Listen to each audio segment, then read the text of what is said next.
Imagine this. You see your dream house. Big windows, quiet neighborhood, your kind of place. You walk in and instantly think, I want this. Then you check the price. $300,000. And your bank account. Not even close. So what do people do? They don't give up. They get a mortgage. Now let's break that down like you're five. A mortgage is basically this. You want a house, but you don't have enough money. So you go to a bank and say, hey, can you help me buy this? The bank says, sure, we'll pay for the house right now, but you'll pay us back slowly. Not in a week, not in a month, over years, sometimes 30 years. So the bank buys the house for you, and you promise to pay them back every month. That's a mortgage. Simple, but here's where it gets interesting. The bank doesn't just want their money back. They want extra. That extra is called interest. Think of it like this. Your friend lends you $10. Later, you give them back $12. That extra $2, that's interest. Same idea, just much bigger numbers. So every month you make a payment. Part of that payment goes to the loan. Part goes to interest. And sometimes other things too. Like taxes, like insurance. So your monthly payment isn't just house money. It's a mix of different things. Now here's the key idea. When you take a mortgage, you don't fully own the house yet. The bank does, until you finish paying everything. That means if you stop paying, the bank can take the house back. That's called foreclosure. So yeah, mortgages are powerful, but they come with responsibility. Now let's talk about something important. Why don't people just save money and buy the house directly? Good question, because most people don't want to wait 20 years. They want the house now, so they borrow.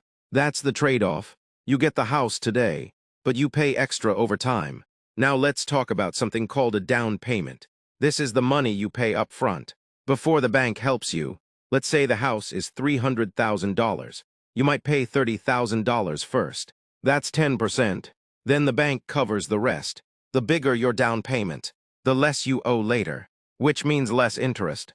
Now let's talk about interest rates. This is very important. The interest rate decides how much extra you pay. If the rate is low, you pay less over time. If it's high, you pay a lot more. Even a small difference matters. Like really matters. Now imagine this. Two people buy the same house. One has a low interest rate. The other has a high one. Over 30 years. One might pay tens of thousands more. Just because of that rate. That's why people care so much about it. Now let's talk about time. Most mortgages are long. 15 years, 20 years, 30 years. The longer the time, the smaller your monthly payment. But the more interest you pay overall. The shorter the time, the bigger your monthly payment, but less interest in total. So it's always a balance. Monthly comfort versus long-term cost. Now here's something most people don't realize. In the beginning, most of your payment goes to interest. Not the house. Slowly over time, more of your payment goes toward the actual loan. That's called amortization. Don't worry about the word. Just remember the idea. Early payments equal sign mostly interest. Later payments equal sign mostly ownership. Now let's talk about a simple example. Let's say your monthly payment is $1,500. In the beginning, maybe $1,200 goes to interest, and only $300 reduces your loan. Years later, that flips. More goes to your house, less to interest. That's why staying long-term matters. Now here's something powerful. Extra payments. If you pay a little extra every month, you reduce your loan faster, which means less interest, which means you save money. Even small extra payments can save thousands. Now let's talk about mistakes. Big ones, buying more house than you can afford. Just because the bank approves you, doesn't mean it's a good idea. Banks look at numbers. You live the life, so always stay comfortable. Another mistake, ignoring the interest rate. People focus on monthly payment, but forget the total cost. Always look at the big picture. Another one, not understanding the terms. If you don't understand something, ask, because this is a long-term commitment. Now here's the good part. Why do people take mortgages? Because over time, homes can increase in value. So while you're paying the loan, your house might be worth more. That's called equity. It's the part of the house you actually own. And over time, that grows. So a mortgage isn't just a loan.